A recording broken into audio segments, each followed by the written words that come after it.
Culture. They say there is a show birthed every minute, but very few can carry the torch for this generation. We have never witnessed someone who can speak to the people and for the people. The conversation you're about to hear is of the highest level of game. Any inability to connect to the frequency speaks to the whereabouts of your understanding. To approach the game in this way is to dive in deep water, and we know good swimmers do drown. But this is for the motivated. No cosign needed. Dealing with information. I'm Morgan. Your host is Big Loon, and this is It's Up There Podcast.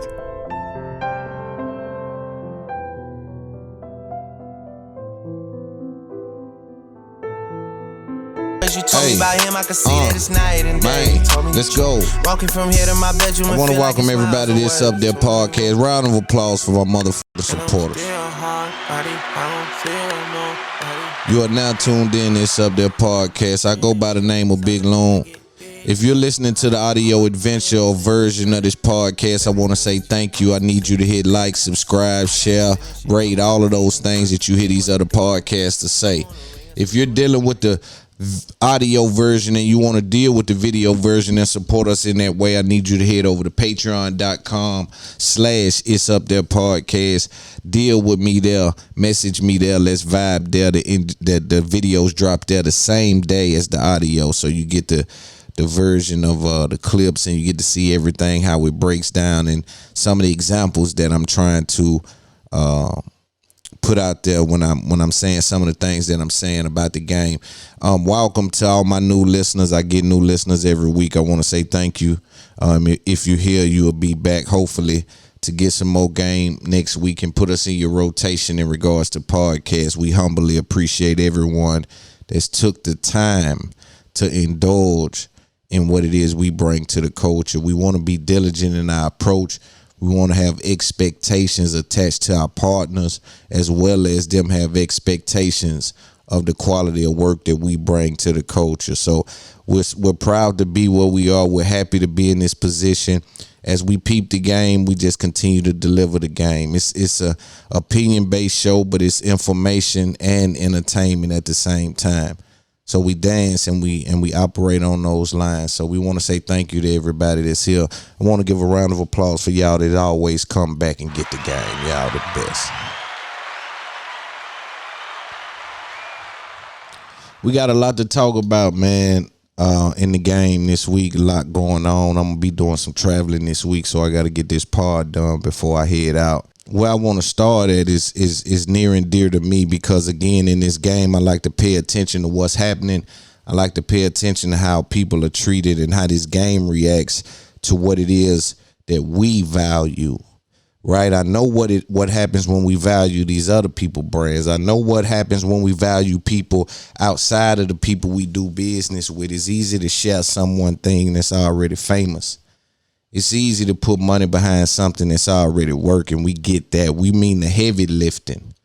And so when I look at the Walo and Gillie interview with Dave Portnoy, I think is how you say his name. He's the owner of BarStool Sports. So he's basically the guy that cut the check and believed in the vision that Walo and Gillie had with $1 million worth of game.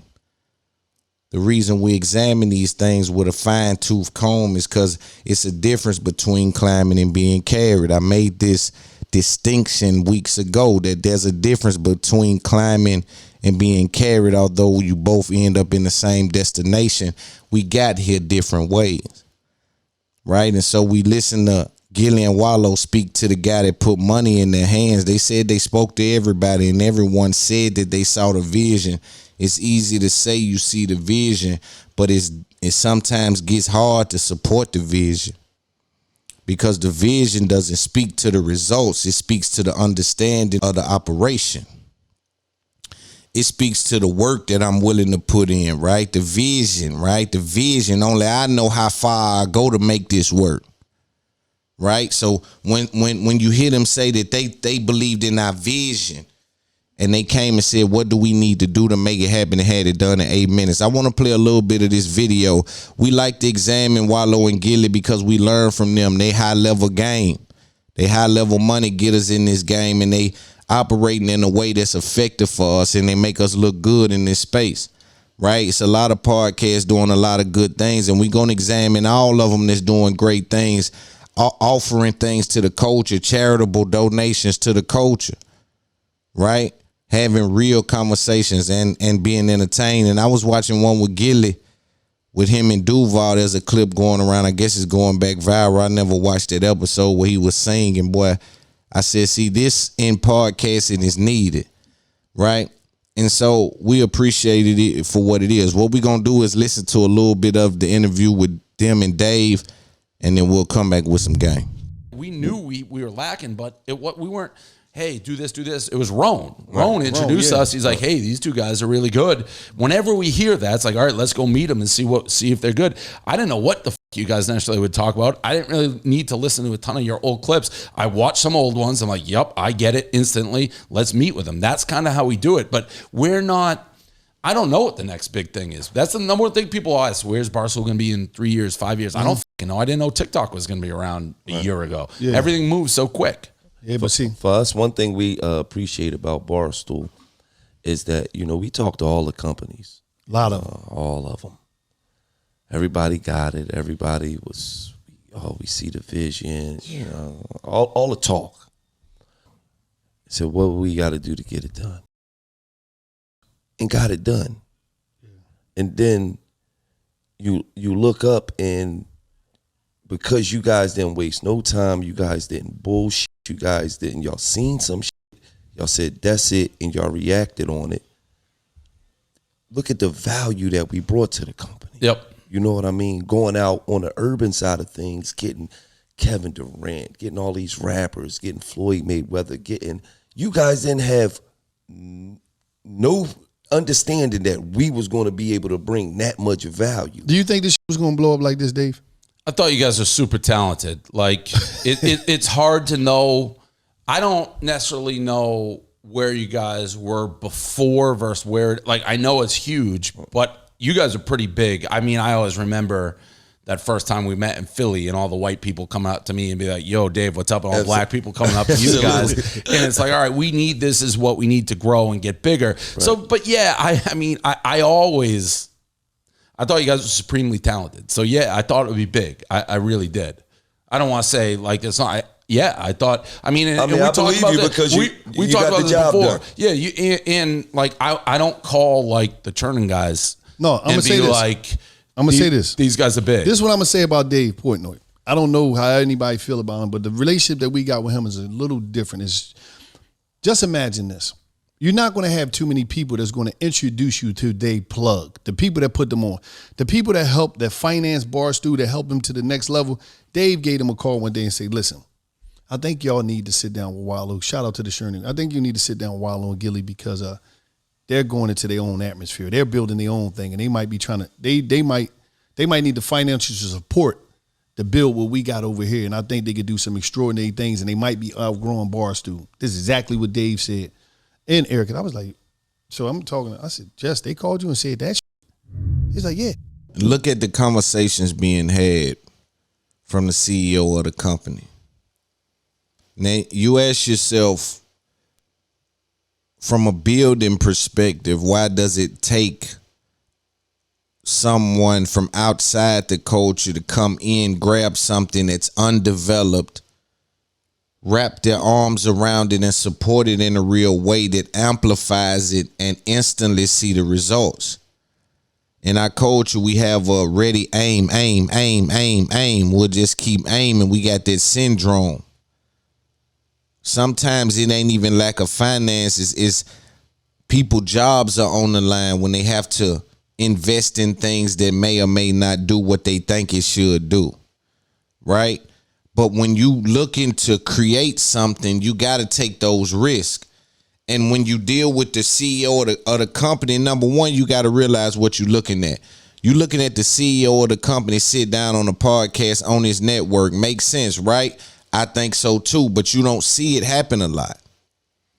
You don't see them come down to the podcast, right? You see what I'm saying? And speak to the black dude. These are two different even cultures. Sometimes we have a hard time understanding what's going on. I'm viewing this like, look at the support these dudes got over there. Because trust me, in this game, when you get a deal, when things happen, celebrities reach out. How are they supporting you? What can we do to support you? What do we need to do to support you? How do we get you to the next level? It's about who's supporting you. And when you got someone that'll introduce you to they connect, evidently they're supporting you. And when you see a CEO embrace someone like that in front of our culture, again, this is for the savvy thinker. The savvy thinker, the people that's doing business, understand that, oh, this is an embrace that means something. This is one of them embraces that says, yo, they powerful over here. We believe it's equity. They getting it done over here. It's a level of respect had from the talent. They just not hoarding talent for numbers' sake and things like that. That particular podcast right there, because it's doing so well, now it's so easy to say. It's easy to say, yeah, invest the world in it. But you see them sit down with him and they don't deal with where it stands currently. They deal with where it evolved from. They're speaking on y'all went and got Floyd. Y'all went and got Kevin Durant. Y'all went and done these things to place us in the market in a place where we put more eyeballs on us. Spread our wings. That's what it's about. They call us for that shit, Dave. That just goes for life. We locked in for life because it was just like outside of whatever business. If people do right by us, I'll always do right by them. And you guys have done everything that you said. The brand's always been repped. You're pushing it. The only time I get, like, we had a fallout with Call Her Daddy. It's like I felt like at a point they were doing us wrong. If you do, and people, this gets me in trouble a lot of times. If I feel like somebody is coming at me and it's not fair or wrong, and you hit me with a feather, I'll try to hit you with a wrench. Like, that's just my mentality. Right. But if you're on the up and up, I'll be the same way with you or better. Like, I knew how talented you guys are. I know what we're good at. Like, you guys are a whole new demo for us. Right. Whole new. Everything's new. Trying to figure out how to sell ads, do everything. It's not the same audiences necessarily. So it's a little bit of a learning. And you guys, all this, it's like, even coming on this podcast, which I usually don't want to go on podcasts. Here's how my brain always works. I want to be in front of as many audiences. Supposed to. And you guys have still an audience that may be, who is this guy? Some may not even like me because of things they've read or heard, which, I obviously don't agree with, but it's how to get as many people. I think most people who have sense of humors and like common sense, like you guys, like us, and I want them to be aware of the brand. That's what we do. And you guys have done a great job pushing it. And because I look at it, I would love to see this, bro. Day, we know you, but a lot of people don't know you. They know you based off of, and ain't nothing like when you introduce people that you know directly to your people. Because it's like, no, I fuck with this guy, and this is why I fuck with him. I don't know what you heard, because you're going to hear, everybody going to have their different opinions based off, you don't know the interior motive, though. Like, what's the motive of writing this ad up? Whatever it may be. So it'd be, that basically what this should be about. And it's like, they don't understand. Like, one thing I like about BarStool is also like an incubator. They build shit. It's like an amplifier. There's a lot of people that have went on and doing big shit. Pat McAfee, a bunch of people doing a bunch of shit, big deals. Now, Call Her Daddy. I'm telling you, last year that was just like the talk of everything. They get to 50 million. Not Call Her Daddy, Alex Cooper.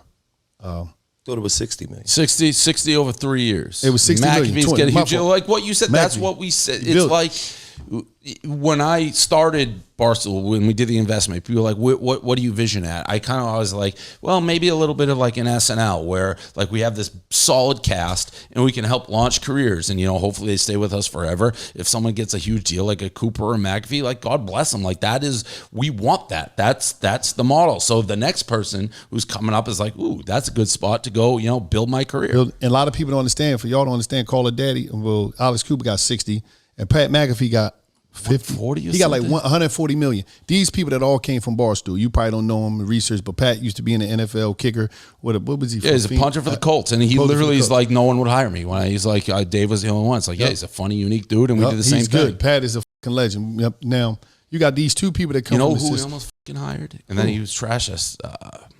You talk shit about him. He was in our office, but he talking about Joe. Yeah. Joe. But no. I didn't talk shit about Joe. Joe he did. Joe came at us, and then I just had he came at us too. He was saying we're just a sports fucking part. It's like, dude, you're in our fucking office. You know that wasn't the case. Right. But yeah, we were looking. We were always looking. He wanted a shit ton. Yeah, he's supposed to. Shout out to Joe. Now, I'm going to say this. Are we all good with him now? Yeah, we cool. Yeah. Joe's cool. Now that's my brother. Remember, it's a big month. I know. Let's put this on the record. We want to stay at BarStool. These cameras probably aren't even rolling. This is probably rolling. Just like a shakedown. No, they're rolling. Yeah. Trust me, they're rolling. You see the lights on all of them. Our camera guy is one of the best. Shout out to Matthew. Yeah. You know what I mean? We want to stay at BarStool. And so we'll get back into the Dave Portnoy interview with $1 million worth of game. Again, shout out Walo and Gillie. Moving good in this space. I think that they are worth an absorbent amount of money. I just think that they've been able to be lucky enough to find a business partner that's willing to go down the road with them and amplify their voices. See, a lot of times the coach is divided in regards to how we approach things, right? I understand both sides, but I understand that both sides are not effective at the same time. I keep telling people understanding what to bring out is the most important thing. You don't bring the screwdriver out when you're dealing with a nail, and you don't bring the hammer out when you're dealing with a screw, right? So you gotta understand when and what to do. I view things different than most people because I'm dealing with the specifics. It's a lot riding on my understanding, right? A lot of the people here with me right now are here because of the information I provide the game. I also provide the game with entertainment at the same time. These last about 20 episodes, I've been kind of more so buckling down and being a little more serious about things because I've been in that mode. Well, I've closed a deal and I got another deal on the table, and I got accountants now, and I got situations that provide me a certain focus, a certain laser-like focus to view things with a certain lens. You know, I got different lenses. I can pull out the one where I view life through a comedic type of view, where I view things more pleasant, right? I can pull out the war one where I view everything as a tax, and I want to navigate and win whatever type of war that I find myself in my mind, right? So I can pull certain ones out, and right now, the last couple of months, I've been dealing with the business one, right? Trying to view how to activate things, what to expect, because your expectations being in the wrong place provides disappointment. And so for me, I'm trying to understand that, look, everything riding on what you got going on, and you got to be paying attention. You can't fumble. You can't fumble. Too many people is watching and they waiting, right? And so I'm going to be diligent in my approach, and we're going to trust the game. I just keep telling nigga, trust the game. If you're a football and you've been going to practice every day and lifting weights and working on the run and working on the plays and working on the routes, working on your timing, and now it's game day. Ain't no sense in being scared. Trust the game. You put the work in. It's the little nigga on the side that's faking like he what you is. He the one got to worry. The little nigga that ain't getting up and doing shit, but he want to portray like a warrior. He want to portray. That's why I don't want you niggas looking like me, because you little niggas is not like me. You understand? I get up every day and go at something that ain't currently giving me. I can go hustle, nigga. My name good in the street. I can go do plenty of things. I can right now, nigga. I can go anywhere in the world I want to go. I get up and chase a dream every motherfucking day, nigga. Ain't no nigga like me when they looking for instant gratification on every single thing they touching, nigga. I'm building shit. I know what's going on, nigga. I know the difference between climbing and being carried, nigga. I'm climbing, nigga. My hands is hurting, nigga. You back of people and want to compare yourselves to me. And when I get passionate like that, let my corporate connections understand that this is the way that the ghetto understands for me to communicate. This is the way that the people in the culture are provided that human connection with a person that they can tell has been involved and experienced the things that they're up against or things that they've encountered in their life. You got to provide me the luxury to be able to do that. I know better than to threaten people and things like that. I understand how to communicate at a high level. So allow me to dance as I do exactly what it is I do. And we're gonna get more into this interview. It's just so much to talk about. You know, when Loon looks at things, man, you have to understand, bro, that I'm equipped and I've been overexposed. Right? I've been overexposed. So my understanding is so fucking I see 2 and 3 steps ahead, like in real life. Like I see what's happening 2 and 3 steps ahead, because for some reason I can't just deal with the present. I deal with the present, the past, and the future. Even though I'm operating in real time, I try to deal with what I think may happen, what has happened, what you may do, what you are. You like, it's so many things that go on in my mind, you know, and that's part of being a creator. So sometimes when I'm pushing up on people and I'm like, yo, you don't see that that's where that's heading? And they like, what are you talking about? You're overreacting. It's like, oh shit, I'm forgetting, like, yo, nigga, you like Cyclops or some shit, nigga. You able to see things that other people not able to see, some strange reason. We don't know. We grateful for it, even though it makes us hyper paranoid to be involved with things, because we always are examining the risk of it. And so it's hard to love when on the other side of love is hurt, right? Disappointment is on the other side of expectations. With love comes expectations, and so on and so forth. Just so much to get into on that. But to see $1 million worth of game operating in the space, you know, when you deal with podcasting, you have to deal with me. I talk about podcasting. This is the type of show that gives you the kind of game that where you can operate and kind of understand exactly what's happening. If you listen to this show, we've been talking about market share for 6, 8, 10 a year, listener retention, you know, ad placement, you know, and that's just on the podcasting side. We also have spoke on business deals in music and broken those kind of things down. So it's just kind of a place where you live and able to get some entertainment and some information. Medicine in the candy type thing. But I think $1 million worth of game will be able to get a big check here soon. They stay out of beef, right? Their posting for them comes off and is received as proof of concept type of posting for me. When I post, I pray that the people ahead of me don't get offended by me declaring myself king in a situation that I had to provide myself all the luxury that I'm currently dealing with. I think there should be a certain level of respect for those that had to climb out the sewer and find themselves even in the same playground as some of the people that get a phone call to get some of the business done. Some people are creating business and some people are doing business, right? When you get big enough to do business, you really bear the fruits of your labor. Sometimes when you're doing what I call creating business, you're trying to explain the value, explain the vision. And that's where Walo and Gillie had found themselves with Dave at BarStool Sports. And shout out to them doing a great job over there with podcasting. They laying the blueprint, right? But we're going to talk about activating brands. We're going to talk about not being afraid. We're going to talk about what it is you have to do to get something really going. All of those things were checked off with Walo Gillie dealing with BarStool Sports. Let's listen to a little bit more of the interview and then we'll go from there. Show. We're going to also do a whole network, build the brand media company. This is how much we need, Dave. Boom, boom, boom, boom. Let's partner up. Let's do some, or whatever. So who are you talking to for that shit? Who I'm talking to? No. For like what you just said, if it's like, hey, we need this from you guys, who are you delivering that message to currently on our end?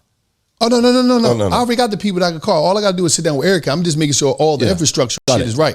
All I got to do is call Erica. Erica, come in. All right, Walo, I'll be there tomorrow. Yeah. Important to know, you making sure he don't miss out on that. There's something where literally somebody writes something that's ridiculous. What's the ridiculous number? What's the ridiculous number to you? To give to you guys? Yeah. All right, so let's put some context on it. At this part of the interview, they're speaking to the owner, CEO of the company, right? about what a check for them looks like as they approach the free market in November. So their check is up. Their current contract is up in November. I think they did a 2 or 3 year deal. I think that's the standard right there. And then now they're approaching the vibe to where they're able to say, let's see what we doing now, how we looking. And so, again, I've already spoke about how loud it is to see the CEO sitting next to counterculture to him, because again, he's a sports white male operating on that side of the street. And I think it's some background now. I haven't looked into it. I'm sure my fans will say, Loon, did you see this, see that? Nonetheless, I see him amplifying voices of our brothers. I have to applaud that. I have to applaud that from so many different aspects. But him being on that podcast speaks to the support level. I've already clarified, you don't want to get signed, you want to be supported. Not only in the middle of negotiations or at the beginning of negotiations, they're somewhere in negotiations at this point with a re-up or whatever the situation is. In the middle of that, the CEO is willing to come and sit on your podcast and explain outwardly, do some consumer facing on how much value you guys bring. So he cannot be trying to stifle you behind the scenes and speaking like that in public.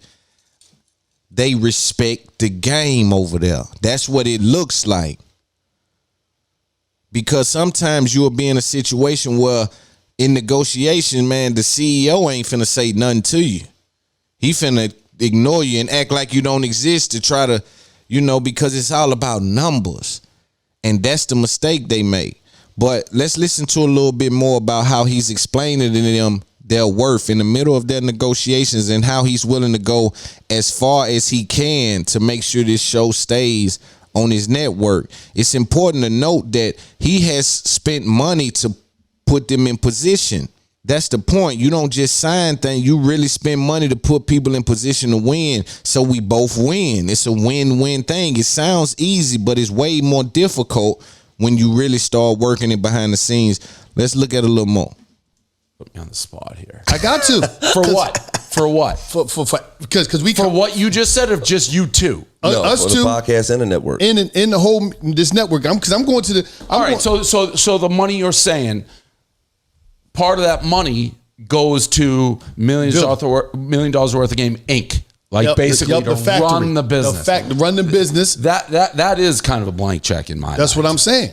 That's a totally different check than like what you guys are getting to produce this podcast and do that. That's a whole different ballgame. And this is what it is, Dave. Is more than just. I'm talking about this is shit right here. This ain't just no podcast. This is real live shows and all.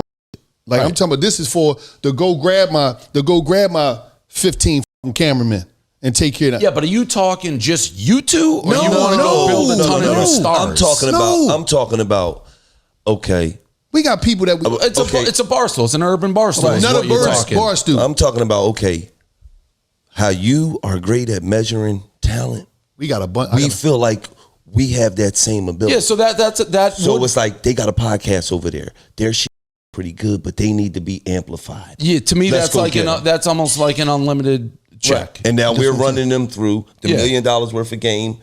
Yeah. We break down some action. We break down the juice. Right. You know how they go. We talk about numbers. Yes, I know. Put ads around it. Yes, 100%. Getting the whole, bringing a whole merch, because I'm gonna be straight up. Some of these companies that say they represent culture, they not doing it right for us. I'm just saying this is just for us. There's different companies you got different, but they don't. As I'm peeping them, and I've been inside of the BarStool infrastructure, and I see how the different money, the sales, the merch. I'm seeing the different shit. I'm like, they not even doing that over there, or they not doing it over here. I know once we build this shit and we go and grab people, because what's going on a lot of times inside the culture, you don't have people like me and Gil to say, because me and Gil don't give, like we do this and all that, but if you see, we not on no Hollywood shit. I want to see somebody that's going to take our seats to be, this is a franchise that's going to be able to say, Gillie and Walo, we ain't in the seats no more. We behind the scenes with some executive shit. So as you hear Walo speak to Dave, and I think Dave understands the importance of what Walo is saying, but he's speaking to him about, people that's calling themselves operating inside the urban culture, whether that be with podcasting shows, whatever that may be in regards to the content creating world, they're not doing it right. It's very important we understand what that means. because everyone does have some kind of moniker that they are involved with our culture and they stand next to it and understand it and a part of it, but they don't activate in it. Sometimes the people at the head of these corporations and in these board meetings don't have any vision, because vision can't be purchased, right? It's not something that I can come off. I'm going to drop you off an ounce of vision. I'll be over there in a second. It got to be in you. Can't nobody put it on you.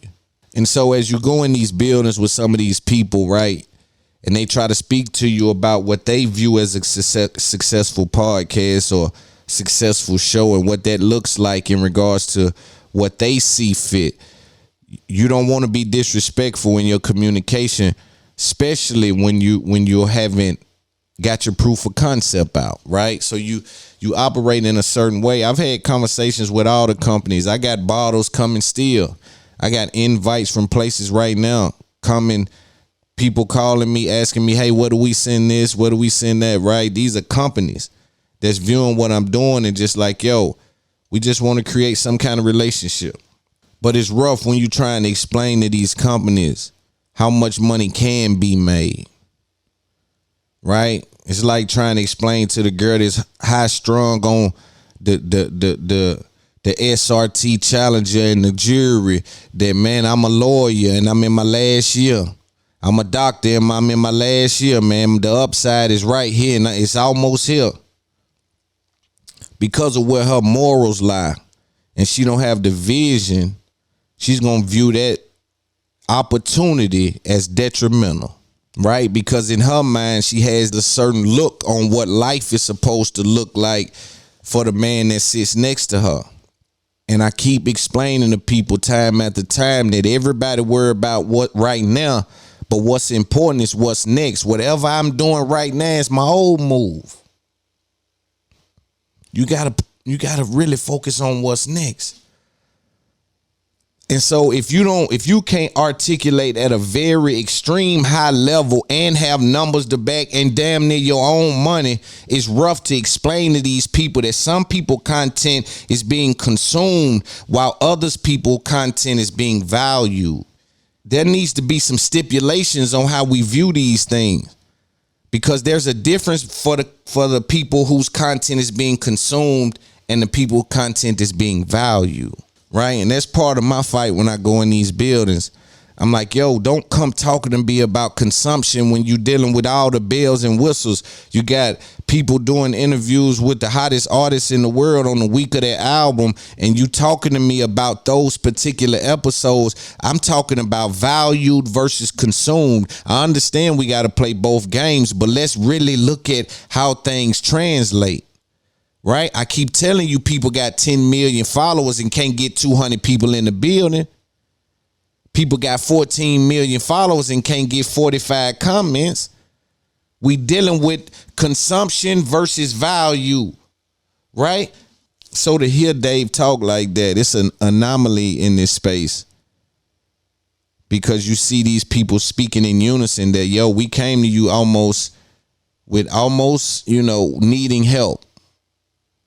And y'all came at us in a position of trying to build, and it worked, and y'all did what y'all said y'all would do. It's an anomaly in this court in our culture to see things prior to the existence. But that's what vision is. When we moved to New York, that's what we did. We drove around Fantasy Factory. Did you say that like Rob Dyrdek? Is that who you? No, but what I'm saying. But that was what the name of the show is. This big thing you put all these influencers in and let them do. That's exactly what we did. And your demo is different than ours. Is perfect. And what we're good at, you're good at. And I think what it's an advantage for BarStool and would be an advantage to you. We let people do it. Like you always, what you guys run into. You have people suits up top who think they know better than the content. And right, we just let people do whatever they want and hire talent and let them be talent. Right. So I love that idea. I love that idea. But I tell a lot of people, and that's why like Gil always be like, wow, you be on some techie shit. When I look at, my thing is when I walked in the BarStool, I'm gonna tell you what I fell in love with. You won't least expect it. I walk in there, I see a pussycat over there with that junk, all that bullshit. I'm like, pussycat. No, I'm gonna give it away while clean that shit up. I walked around and the place that I fell in love, when I walked past that equipment room, This is the cameras. And then I walk past and seen all the motherfuckers back there editing. That's the most important shit to me. I'm with the funds and the funding to be able to say, you 15 shooters, come on with me. You camera guy, come on, I got the equipment. You editors, come on with me. You graphic designers, come on with me. That's dead. For y'all don't know, that's what build companies, media companies, content companies. Being able to have them and then be able to say, sales, I want you to put ads up against this shit that we creating over here. Build that shit up wherever you want to build it up at YouTube. Get your audience, boom, boom. Get your proof of concept, digitally, whatever. It depends on what you're building because everything is not a podcast. Everything don't have to be a podcast. Right. So when I seen that shit, I went in that, I seen all them cameras in that joint. I walking around, I'm looking at the cameras. Okay, that's a what's the name? Okay, this. I go talk to the editor, Steve, and all them. Okay, that's that third. So I just came to BarStool, and one thing that I did, I studied infrastructure. I studied what this shit took to build a machine. I'm talking to D-Dress sales. Okay, so I had plenty of meetings with the sales team telling them, oh, we might got to do this approach. Why you don't go at it like this? This should be so it's a bunch of shit that's just me. I feel like this, Dave, it's a vacancy for that. There's no jackass / BarStool for black coaching. No, the closest thing that I said would be complex is the closest thing that I. But they too soft. They too sooty. They too sooty for me. That don't represent not knock on complex. It don't represent the raw organic from the. Only thing I'd say, everything you said is that I and our people know.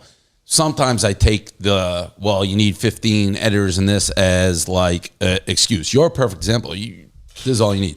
No, that's it's all great I need to have the other shit. No. What I'm saying is you get this. You can make as much content. But this is what I'm saying. I'm saying on the aspect is to create these shows and to put them on a level to where as though we're able to get more funding. Yeah, because definitely. I'm talking about the production and the infrastructure of the content. But like the people you're looking at, the talent. I never trust anybody. It's like, well, I need editors. No, they don't need nothing. I'm putting this shit together. Right. Some shows on our network, they're gonna be based off a phone. I might have a dude, he gonna run around with you with the phone. He got edit that shit on listening. It's different people but I'm talking about when you talking about I'm doing this cooking show, I'm doing this comedy stand, whatever, all this different shit is gonna be on this platform. Some of them is gonna be needed. Because one thing about this, Netflix, when I look at Netflix, I'm like, oh, I could do that. And I'm not saying that on the scale of Netflix, but I'm looking at bringing multiple different flavors of content on a platform that's even subscription based, or even that's what this shit is about. That's why I've never heard you say that. Not on a scale of Netflix. That's like the early when people are like, you guys will compete versus ESPN. It's like, no, not like we compete versus ESPN. You don't know how big it's. I'm not saying. I'm just saying. But you could. At the entry, I'm talking about at the entry level.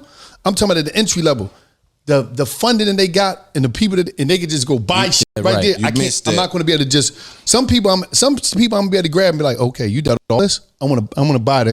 You missed that. Dave said, I never heard you say that before. That speaks to him knowing who that dude is. Walo, like I know you to be we can achieve whatever we want to. Ain't no excuses.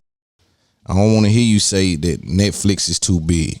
But what I'm proud of and what I find interesting and what I want to speak to y'all about is the ability for these black guys to sit next to the CEO of the company live in front of whatever audience they have and explain their ideas.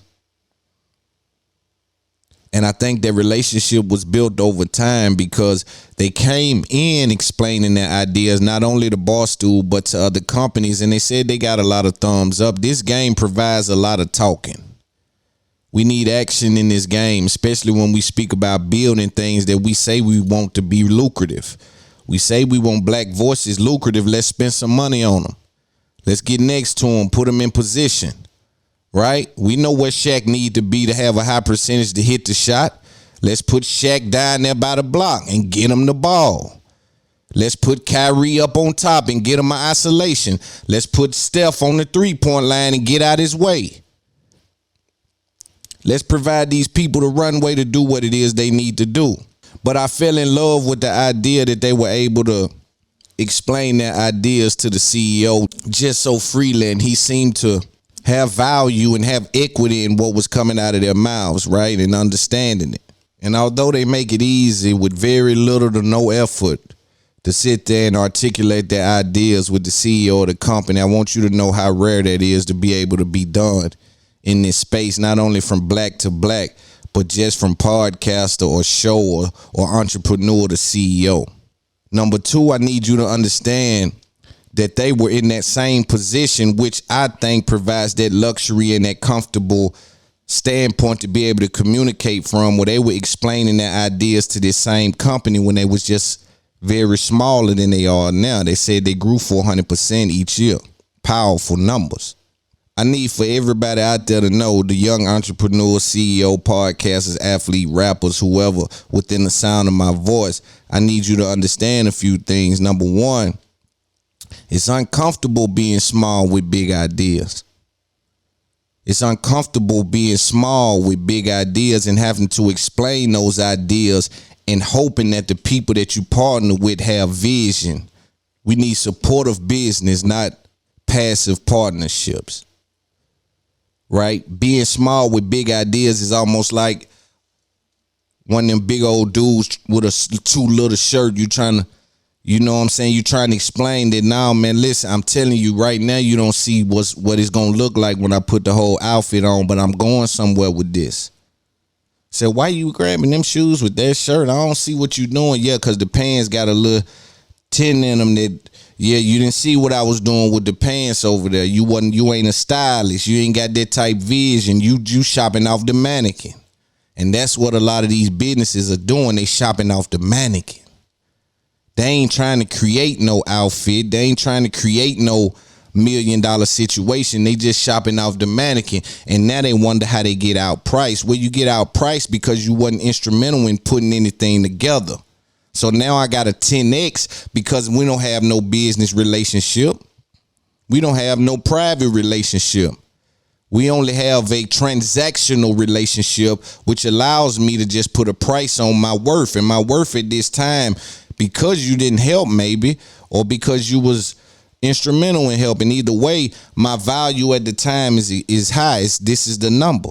I can only imagine the dance it is to have to put somebody at the helm of something where they have to, like, all right, look, I'm putting you in a position to find talent and we'll invest in it if you think it's worth investing in. And now you got to look at, all right, this is fire, but it might not got the numbers that's needed for us to warrant putting $3 million in it. But I'm going off. I'm doing it. Like, I'm trusting it. I'm trusting the game. This is the game. This is the culture. This is the culture. So we got to trust the culture. We know the culture has been at the head of moving all these brands needle. Why we don't trust our own culture? How you viewed in the relationship is so important. I want to be clear again. We need supportive business and not passive partnerships. Because if you view me coming into the office as anything other than a creative on the cusp of innovation in the undeveloped market, then it's your mistake. If you view me when I'm trying to provide business ideas, if you hear me and view me as a desperate podcaster instead of a creative on the cuffs of innovation in the undeveloped market, then you will hear my ideas as a cost and not an opportunity. You got an opportunity to help build it. And real, when you help real build it, they treat you like you own it. Your price always gonna be different. But when I gotta bust the concrete open and do all this to put the house on this block, they gonna have to pay me. They gonna have to pay me for what I had to go through. The crazy thing about the business too is, man, is that people make calls around the industry. That's why I say you need to have supportive business and not passive partnerships. People call around the industry and they know if you support it. They look at your clips, they look at your video, they look at what's going on and seeing, is they support it? It's almost like the rookie coming out of college. Seeing how you treating all the people on your team has a large influence on whether or not they'll come to that team. So it's important to know how you doing business currently.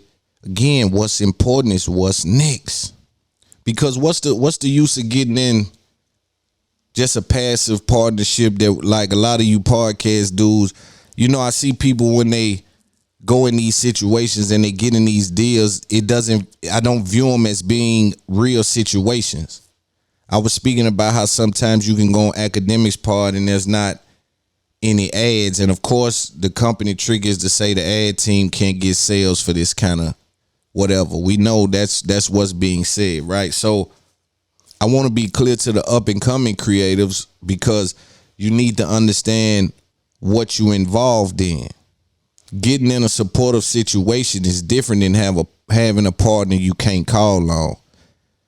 What's good in having a dad if you can't call him outside to play catch? He can't help you with nothing. He ain't never around. You can't call on him when it's time to graduate. You want to get a car, he ain't nowhere to be found. You just struggling by yourself, but you got some nigga around saying that he's your father.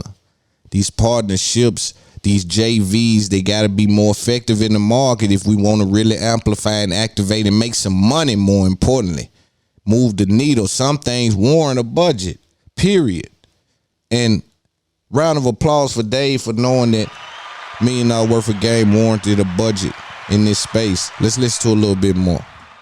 On all of them. That's how all the things you're saying. But because we looking at it like this, Dave. Once we go ahead and build this thing, $1 million worth of this big media brand company, I'm looking at it like when we get you, and we got your trailers and we got your shit, we're running your shit. These people do all our shit. His page, my page, $1 million worth of game. Pay attention. That's important. We running that shit gonna be ran so many different ways and so many eyes on it and touching it and feel it to build this shit up. And we're gonna keep building people. Because I want you to be bigger than us. Yeah. Right. Bigger than us. I want to be responsible for when you blow and you, like you say, if you blow, you outgrow us, whatever. They know we was responsible for that. Yeah, you guys, it is what we tried to build with BarStool. Right. That's what we're talking. It's just different demo. All that right there, that's raw, organic, uncut. It's not no super edits. It ain't no super perfect. It ain't none of that shit like that. It's gonna be raw and uncut and organic to where those people be like, oh yeah. And there's gonna be something there for everybody. So when you hear him speak about that, I want to just say that, again, understanding this game, man, is so important to being able to get in this game and get some money. I'm in this game to get some money, so I'm understanding. I want to send a shout out to Revolt as well as we try to amplify my voice in my podcast and show and make it one of the biggest in the game. You hear Walo and Dave and them speak about using all platforms that they have access to amplify the voice and amplify the show. It's very important to understand why that's important, because you don't necessarily have to make the audience pick anyone. Just give them access to the audience. If you've been listening to me, I've always had a fight and conversations about access to audience. This is the reason why some of the A-list celebrities don't post some of the up-and-coming podcasters, right? Sometimes they won't comment or do certain things because that access to the audience may allow them to go past them in some weird way. They don't want to hold you back from it, but they don't want to help you to it either. Right? So you can't call them a hater because they ain't doing nothing to hold you back, but they also ain't doing nothing to help you up. But yet they call themselves your homie. You know, they say an unsupported friend is a hater too, now. So sometimes you just got to understand where they place you at. It take a nigga doing big business. That's why I applaud some of the names that's really putting people in position to win and really helping them build. Right? I see Earn Your Leisure with 19 Keys, how they trying to amplify what it is he brings to the game. You see Revolt, Grab Me, Big Facts, all these, drink champs trying to amplify what they bring to the game. Charlemagne with his network also helping out with that, trying to amplify what's happening. But I respect those kind of dudes that's moving that kind of way. B. Marshall trying to amplify voices over there. I respect when they do that. But Loon don't respect boys that talk like men. Loon don't respect boys that talk like men, because see, the men know how to get the shingles and take them up on the roof and put them down to make sure the rest of the house stay dry. Willing to take the risks and trust the work. Trust the culture. See, that's what I'm trying to tell these companies, that, hey, listen, the culture guarantees certain things. 1 + 1 is 2 in our culture. And you dealing with 1 + 1 sometimes, but they wait until everybody else say that equal 2. And then they want to come and say, hey, let's do some business. And they keep wondering why they outpriced. The definition of vision in this space is trusting the culture and seeing what is to come. Some of these companies, a lot of them, to be frank, They just doing business. Whether they from my culture or not, they don't trust the culture. They don't understand that, comedy gonna be comedy in our culture, period. Like, when you talking like dude and them talking, it's gonna work in our culture. That's a period behind that. Right now, if you from New York and you do the little dance and you go grab 5-year-old one of them niggas and throw them on there, it's gonna move the needle up that way. It's just certain things are guaranteed in our culture, man. If you do it in a way where it's effective, you got to activate though. You can't play activate. You got to activate the brand. Whatever culture that is, the money will stay where the culture lives. And so when you grabbing these shows that you're not instrumental in the creative process, or you don't really help creatively develop these shows, then at some point you're going to be outpaced and outpriced, because the networks are hiring people who want to have networks. So they're effectively in this space hiring their competition. You dig what I'm saying? So what they should do is develop people that is not in the market operating as their competition, right? Because you lose your competition if they get big enough. I know it's lucrative when they're there, and I'm sure some of these big companies know that. But if they get big enough, they leave. But they don't understand these things in the boardroom. They think that, let's go they got all the numbers in the world. Let's reach out to them and see if they can give us a deal, see what kind of deal we can get with them. Yeah, you can definitely get a deal with them. It's going to take 40% of your whole budget, though, that you got to put out. And they're willing to do that because they think that guarantees a certain amount of numbers. But they don't view the culture. They don't measure the culture. Like he said, you got to measure the future. Oh, we dealing with the next step. And you got to be in the game to win. But see, again, when you in our culture and you're not of our culture, you doing business. So when you're doing business, you looking at things and trying to have as less risk as possible, which effectively takes you out the game. Because you gotta have a certain amount of risk in this game to get some reward. You see what I'm saying? You got to jump to be able to dunk. You can't just walk up and dunk. You got to jump to be able to dunk. You got to chew before you swallow. Nigga, you going to choke. So you just want to, rush the process and hijack it, but they want to justify numbers because they dealing with budgets, which when you dealing with a budget, you dealing with your job being on the line if you mishandle that budget. So the only way to explain why I spent the money is because the number says spend the money. But when we start to own these companies, we can say, hey, let's put $1 million in that. That is what the culture needs, and it's effective on the market. We can view the numbers from the perspective it is now. All it needs is a little push. Let's really do that. Because we understand tomorrow, even when you deal with Kanye West or Drake, right? I see people say, you got to pay so much to get Drake or Kanye on your thing. They won't do it. They ain't messing with the culture. Sometimes I'm like, you got to come holler at your people. I stand on that and I stamp that. But sometimes my price is just is merely a mirror when you became interested. Yeah, if I thought you was interested at the beginning, my price gonna reflect that. But you became interested after I became who I am on my 7th Grammy. Y'all start hitting me up about doing something. My price gonna indicate when you became interested. We gonna always keep things in their proper perspective, in its proper place. We don't play the games, right? We want to make sure that we real with each other and we communicate our expectations. And we don't want to say, I'm saying.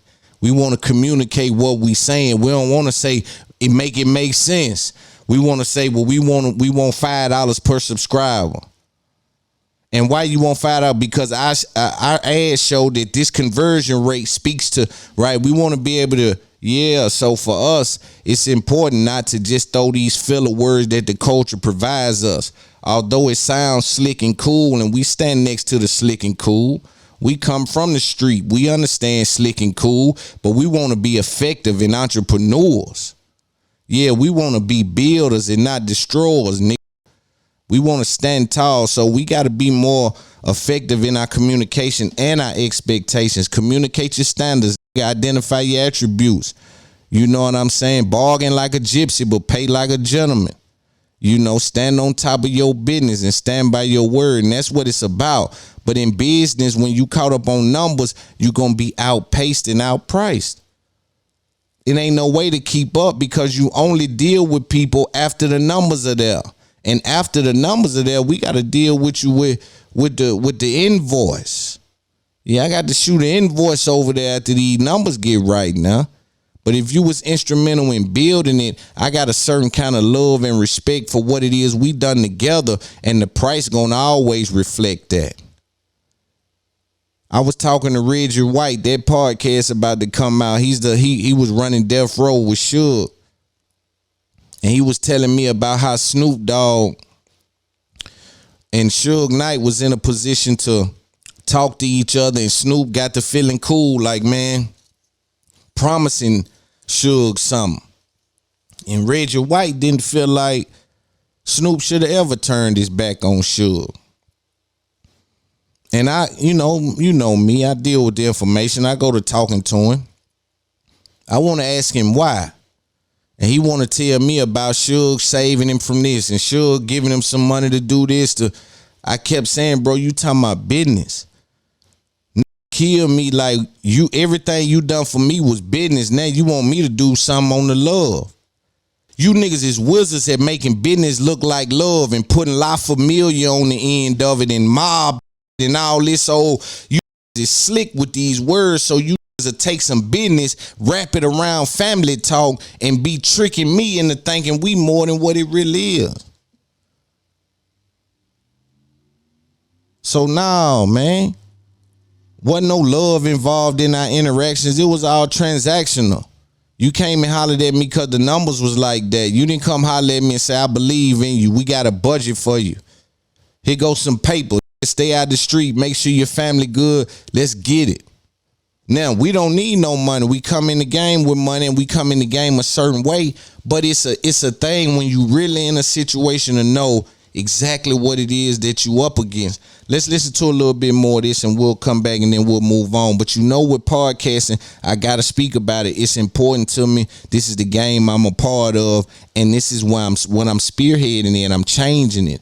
I'm changing the way people look at it. From where I'm from, people didn't view podcasting as cool. I'm the coolest podcasting. Let's listen to a little more. No. November is a big month. I know. Let's put this on the record. We want to stay at BarStool. These cameras probably aren't even rolling. This is probably rolling. Just like a shakedown. No, they're rolling. Yeah. Trust me, they're rolling. Yeah. So, man, they had a good interview again. I just wanted to champion their ability to sit with their partnership owner and have an effective conversation in the middle of negotiations in which he expressed to them the value outwardly, which is important not only for their confidence. And again, you want a certain kind of cosign because of what it does for the confidence of the creator that works under you. They feel like that there's an open door policy in regards to, and they have some runway to be wrong. Our babies are our babies. They gonna work. We gonna put the work in to make sure certain things ain't gonna go under. But allow me to spin left and spin right to see what may. Give me a budget to spin left, a budget to spin right. If you know what it is I bring, if you believe in it, you know. And it's just good to see, man, here they believed in the beginning and it worked. That's just so valuable for us to see a proof that things do work when they're done the right way. I think some of these companies have an ancient approach. I think they need to update their approach.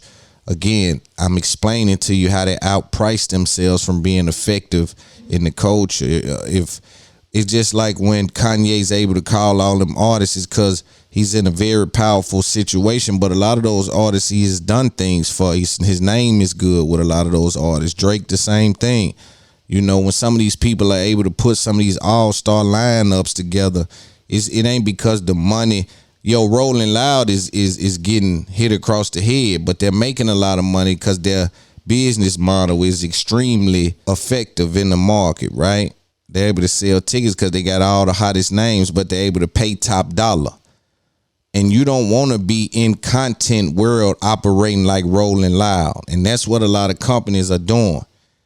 They're putting themselves in a position of where to get the biggest names in the game, they got to pay top dollar. right? When they were in a position when those people were coming up, I know what it was like, Kanye running around that building, big ideas, but small in stature in regards to the market. Yo, I know where I'm going. I'm Walt Disney. I'm this, I'm that. And they laugh and they think it's a joke. They don't know what they up against. You don't know how far I'm willing to go, the work I put in. Do you see how effective I am with no influence or no help from anyone? This is Kanye. And this is Loon you dealing with. This is Kanye West. I make the beat. I rap on it. I mix it. I master it. You mean to tell me you think I ain't going to figure a way out? Is you tripping?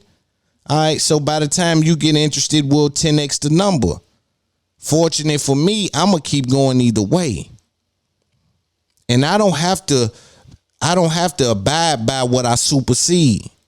Success is the child of the creative. And the companies only cherish the success. They're a slave to the numbers. They don't understand that the success is the child of the creative. You got to believe in that creative, and that success will come. If that's really a creative, and sit back, a creative will show itself. You'll be effective by itself, all alone over there building. You'll come through there every day, and he got something else put on that house. You'll come through there every day, and there's something going on at that house because he going to figure it out, and the old school ain't playing. You dig what I'm saying? And that's who you're dealing with on the block. So, again, just a good interview, man. I want to speak about Kevin Samuels, man. R.I.P. to Kevin Samuels. For those of you unaware, man, we're going to read what happened to Kevin Samuels. YouTube personality, self-proclaimed relationship coach Kevin Samuels has passed away. R.I.P. to Kevin Samuels. His influence on internet was second to none in regards to black women and women in regards to just women. He drew a large audience of women that I rarely seen, maybe haven't seen before. But he was noted to be one of the internet's biggest like shock jock kind of voices because of the way that he communicated, right? He would always ask women their weight, their size, their height, how many children they have. Maybe you should lower your standards. Women, he believes that women have unrealistic expectations. I believe that everyone has unrealistic expectations. I think that's goes for both sides, men and women. So some things I agree with that he says about women. I just think that men share some of those things as well. He kind of used to speak to women about how they should maybe lower their standards because they want a man rich. And a man being rich would mean that he would have to be in the top percentile in regards to earners in the United States, right? On top of that, they want him to be fit a certain way and have muscle. So then you shrink that list even more. And so his idea was, beloved, you continue to shrink that list. Now let's take a look at what a man has to look at you and say, what do you provide him? And sometimes he would put laser focus on certain things like how many children you may have. And a man doesn't want to take care of someone else's children. That is an obstacle for me. And I want to be clear because I'm not Panda Bear. I want to be clear about what I'm saying, and I'm not pandering to anyone. But I'm just saying that we want to recognize what Kevin Samuels said. He was effective on the market. Let's read the press release on his death and kind of get into what happened. And again, R.I.P. to Kevin Samuels. The New York Times says Kevin Samuels, a polarizing YouTube personality, dies at 57.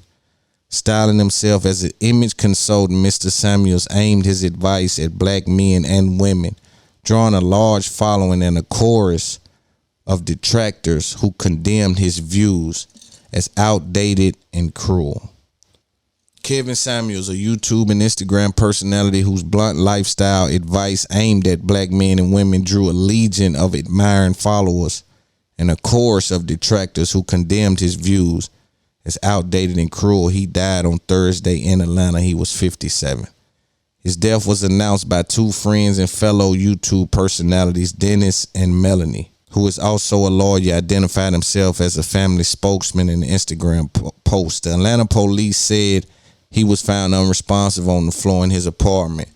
No cause was cited. Describing himself as an image consultant, Mr. Samuels had transformed in recent years from a personal stylist into a social media celebrity who built his following on an image of plain-spoken hyper-masculinity, authority, and usually wearing a finely tailored suit. The approach brought him more than 1 million followers on both YouTube and Instagram. Many of his supporters viewed him as taking courageous stands for what they call traditional values. In his videos and posts, Mr. Samuels urged his followers to adhere to rigid gender rules. He largely evaluated women for their appearance and youth and men for their assertiveness and money. He criticized women who he saw as too career-focused and asked questions, suggestions women's interest in men and based mostly on their income. How much do you charge for submission? So this is the New York Times, man. You know, I think Kevin Samuels had some maybe rigid ideas, but I think he was great in communicating his standards, and I do stand by some of what he have said again, but I think that it applies to both sides. What I did find interesting is that the ability of some people to celebrate the death of someone. Celebrate the death of someone who they could turn the TV off, who they could turn the video off. You don't have to tune into them, right? I found that interesting. I'll get to that. But before I do that, let's talk about how he died and what was reported. He died on Cinco de Mayo. There's a live going around. Matter of fact, let me play that. Okay, you need to... Okay, I'm about to get back on camera. Just get wherever you're going to get to, so...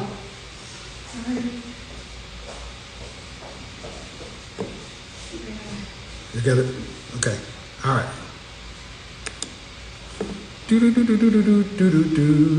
All right, let's get it. Open Instagram in just a second, because here's the reality. Many women are jealous of men. Jealous of men's ability to maintain, to be in the market and actually get women. If a man can, as long as the man is productive and competitive, he can pull a woman in the marketplace regardless of age.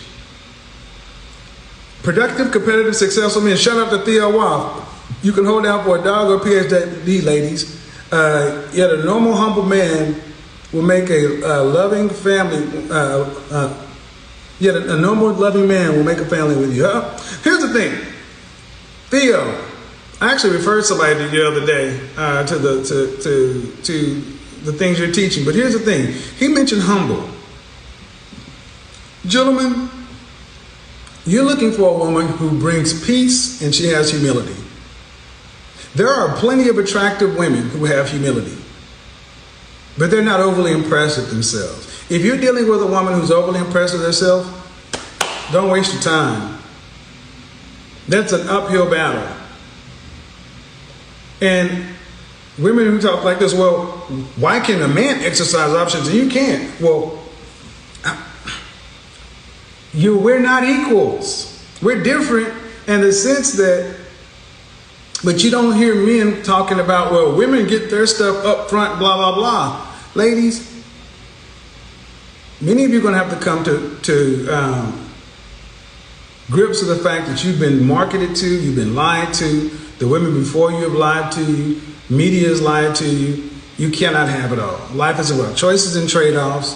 And as a woman, the most accurate predictor of what you're going to be able to get, acquire, and maintain in the sexual marketplace is your sexual marketplace value.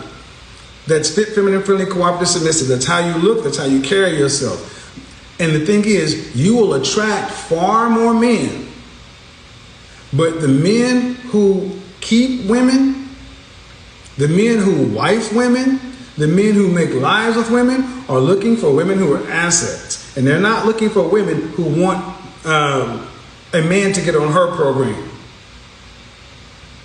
And why is this important? Because far too many of you ladies are living your lifestyles, you like your place, you're impressed with yourselves, and you want a man to come along just like Eartha Kitt. You want Eartha falls in love with Eartha, and you want somebody to share you being in love with you. That ain't how that works. So, Are you on the road to being a party of one? Are you on the road to being a party of one? I don't know. But here's the question.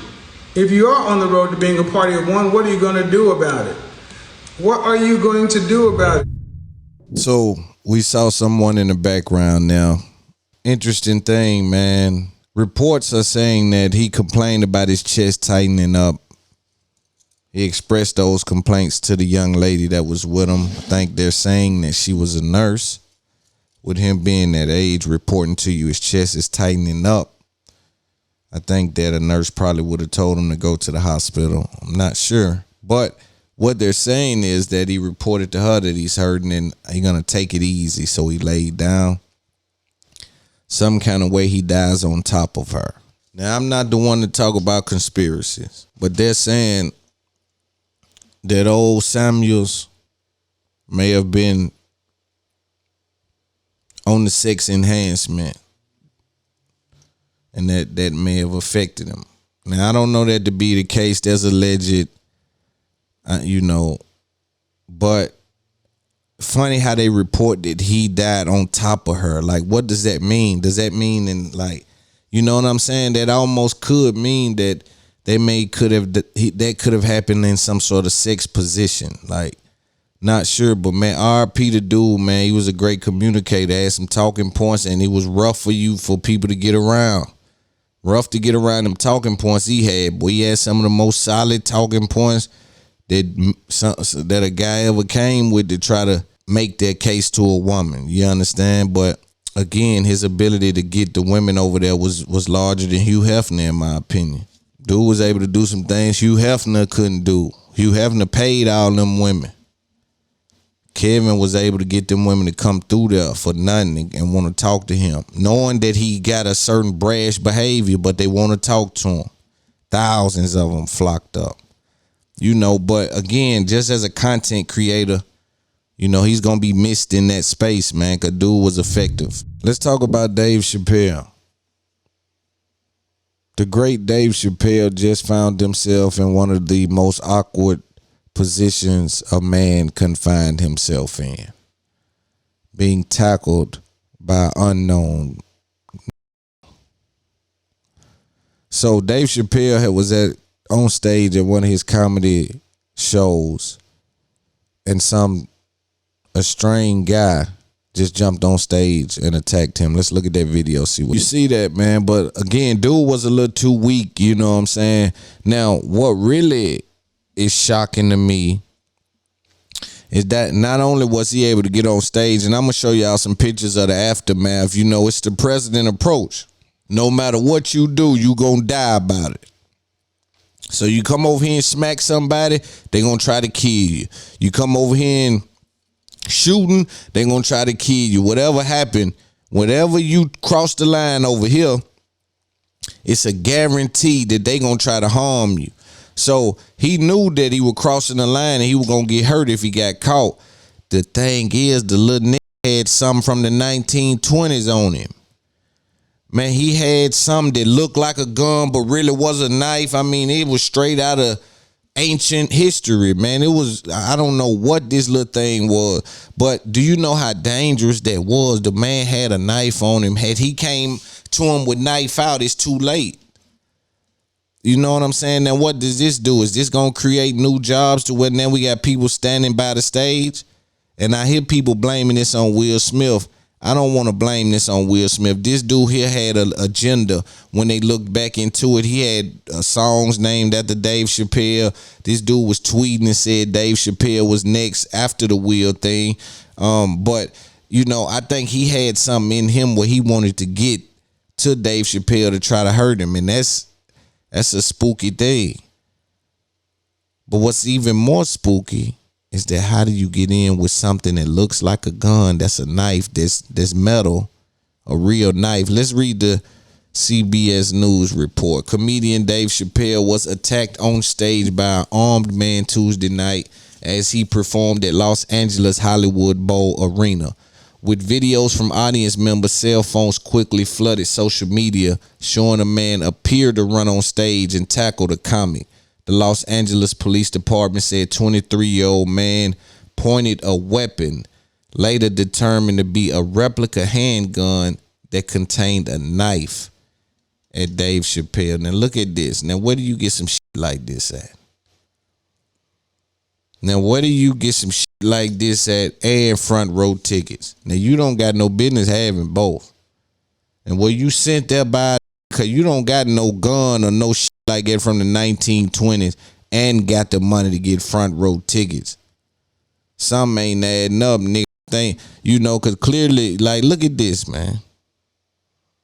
It pop out with a little knife on it. The suspect, identified as Isaiah Lee of Los Angeles, was arrested and accused of assault with a deadly weapon. Chapelle was not injured in the attack. Following the incident, Lee was transported to the hospital for medical treatment for injuries before being taken to police station and arrested. Lee is being held on $30,000 bail. Chappelle representative said in a statement, Chappelle is cooperating with police investigation into the incident. Now look at him. They done beat the smell off of him. Round of applause for the security guard for beating the hell out of him. Round of applause for beating the hell out of one of these niggas running on stage trying to violate what we doing. You know, now if you look at the little nigga, his arm ain't even in the same socket. They done knocked all the socket out his arm.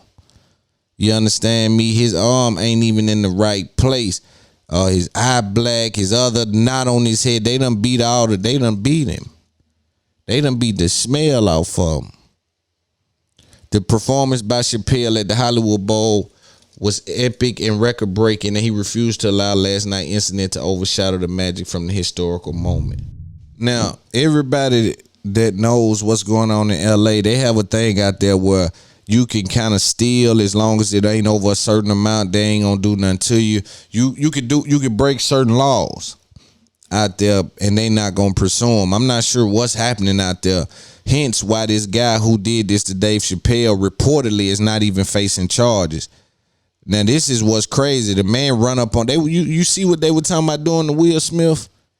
Now, Will Smith made an emotional outburst, one of the worst decisions he's probably ever made publicly, right? Let's call it what it is. But this dude run on the stage with a gun, replica gun that looks like a knife, and he won't be facing charges. And they were talking about we could take Will out there in handcuffs. The intentions of this dude he come there for that. Will didn't come there for that. Right, but it just shows you that the laws, this whole shit is broken. It's a broken system. Let's read the article from New York Post and see what it says. Dave Chapelle upset armed attacker isn't facing felony charge, says the lawyer. I guess this is a picture of the dude who attacked him with the nose ring. Dave Chapelle is upset his alleged armed attacker wasn't hit with a felony charge after attacking him while holding a weapon on stage at the Hollywood Bowl, his lawyer told the Post on Friday. The DA is refusing to prosecute this case as a felony. The comics attorney said the city attorney who filed the case is doing his job. The DA should also do his job and charge this as a felony. The 40-year-old comedian called on the DA to reconsider the charges shortly after Isaiah Lee pled not guilty to 4 misdemeanors. Counts over the caught on camera attack on Chappelle. So the case is already over. This was a violent assault that was perpetrated on an unsuspecting entertainer while he was giving a show in front of thousands of people in a historic Hollywood Bowl. A partner said the idea that Lee had a deadly weapon on him, one that was a replica of a handgun and had a knife, this is a violent assault. So he wasn't even charged, man. You know, that's why I say you got to know what you up against. Be careful. Put some people around you. Put a wall around you. Put a wall in between you and the haters, because the haters coming. They want a piece of it. You know, also speaking about the Dave Chapelle situation, right? In California having weird laws. Even if you go out there, you know, I just was out there, right? And so it takes you an hour and a half to get 20 miles, 12 miles. Take you an hour and a half to get 12 miles, 45 minutes to get 6 miles. So for a normal civilian, that's like, man, traffic's bad. When you get off work, I can imagine the ride home. For a that grew up in the ghetto, you say, boy, it's gonna take police a while to get around. You better learn how to protect yourself. And you better stay on point. Because had a crime happen, had a shooting happen right in the middle of Slauson Ave, how long does it take the police to get there? You see what I'm saying? Now, in that case, the police may be, just because they're looking to deal with black people and harass black folk, they may be in the area. But still, in the area, there's just a lot of people in LA. This dude not being charged speaks volumes, and it sets a precedent, right? You don't never, I always tell people, listen, man, especially when you got a bunch of kids, even if you got one child, if you got a bunch of children, you got to be the leader of the pack. They got to respect you as such, right? What you say is the end of the conversation.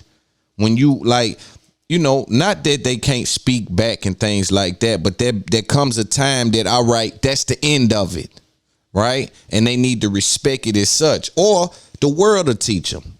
See, that's the thing about life. You can sit back and relax if you want to, and they can think they tricking you, and they can think they tricking their mama, and they getting over on their dad, and they running game on their granny. They can think they doing all these things, but get what? Life gonna throw them a pair of pliers, though. Life gonna throw them in a situation that's gonna put them in. You gonna have to go to work. You see what I'm saying? Now you can't talk your way out of this one. Now you finna be held accountable. Now we finna see what you really made of. And guess what? If we let you out or let you get by, you know, after this time, we'll do it again. We got a space for you every single time. And these new criminals or these new youngsters think they can out trick an old system. The old system is dealing with data, little nigga. The only way you can trick them or even get around whatever system is involved is technology. And the reason why there's going to be some red tape on beating them with technology is because there's conspiracy theories that they don't even give us the technology until they've had it for up to a decade. So the government is already working with things that, like the little tracker thing that Apple just came out with, they been had something like that. You dig what I'm saying? So they're ahead of the curve. So these new niggas thinking they inventing the wheel. That I never used to understand what my uncle told me. And I try to run some little game on him. Boy, I brought that to town. And now I'm telling you to say, dude, I brought that to town, bro. You know that don't work on me. I'm the that started that. It just got bigger than me and come back around, and then they using it on me. I'm the that started that little game you running on your mama. That shit ain't nothing. I see through that, right? So for me, I'm always trying to say, listen, set precedent, set rules, set boundaries. You get yourself in a situation in LA and say you've been living in LA for years in which you can run in a store, steal something as long as it's under 500, you don't go to jail. And then you move to Tennessee with that behavior. The results will be different.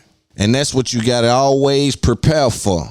The results, not the way you enter the game. How is the game going to ultimately be finished? You know what I mean? How is things going to happen? What is the chips going to fall? Are we going to be in a position to win or lose? At least that's what men supposed to do. So if you got a little boy running around that's emotionally driven, he's moving around like a little girl.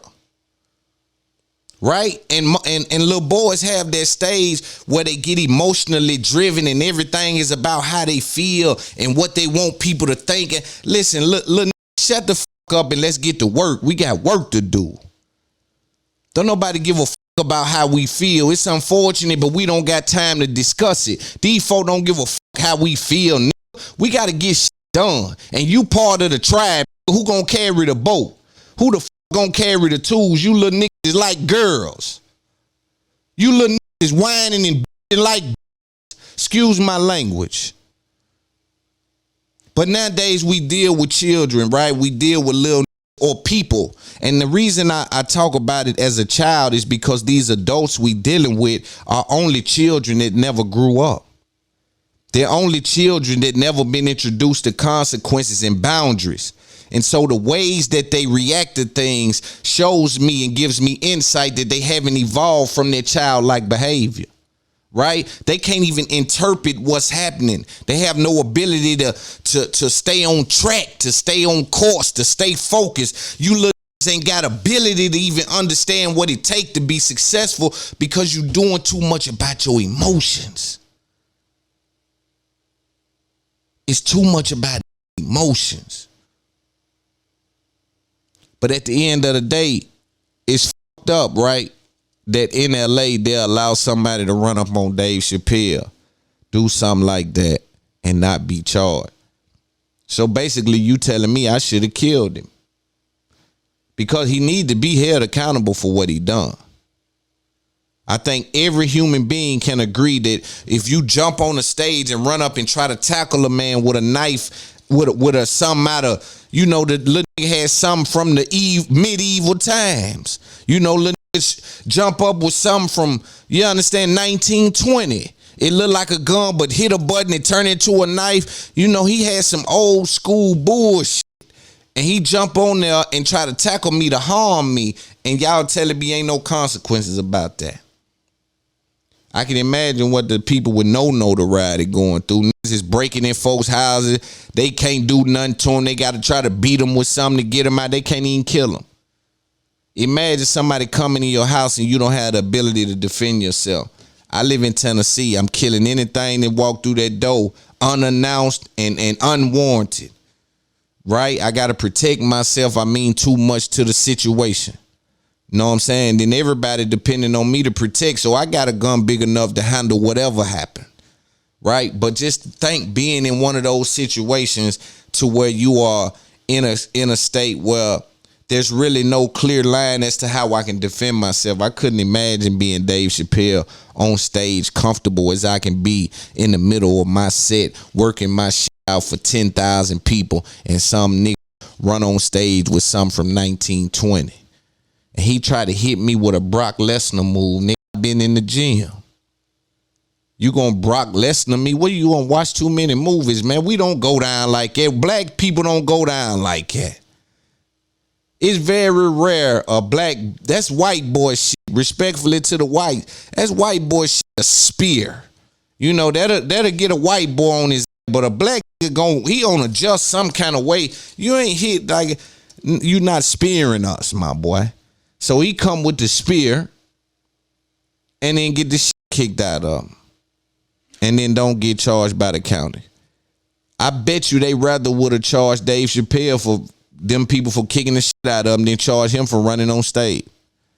They may have been looking into assault charges for Dave Chappelle's security before they was looking to arrest the dude that jumped on stage. Very unfortunate. Let me talk about this right quick. I need to pull up an article. Let me talk about this right here. So, Drake. Shout out to Drake. Reportedly, Drake has signed a $400 million deal with Universal. Round of applause for Drake. Big feat in the game, well deserved. You spent a decade on Billboard. You comfortable on the charts, just like at home. You navigate through the game with your own sound and amplifying sound. You provide the game with such a stimulus package for creation of a lot of artists that now tend to grab the flag and act like they your competition. It's hard for me to compete with something that got my season on it. You can't sell me something that got my season on it and expect me to respect it. I know what that tastes like. I'm the creator of that, right? So they put Drake in these weird positions. They call him a singer. They don't respect the run. I see it, and I get it. They say, yo, don't feature with niggas. Then they let Kanye go do a whole feature project. For me, we look at the game different, and I respect and love Kanye. I speak about him all the time. I'm instrumental in understanding what it is that Kanye West did and helping people understand what it is that Kanye West did in regards to the game when you look back and currently, presently. But I think I'll be doing myself and my audience a disservice if I didn't mention the reality of the circumstances when they're asking Drake not to collaborate with 21 Savage, when they're asking him not to collaborate with Future and some of these other names, and they try to mask it like he's still in their wave. I see him now talking about how he needs to stand next to Jack Harlow. Respectfully to Jack Harlow, I'm a big fan. But we got to keep things in their proper perspective.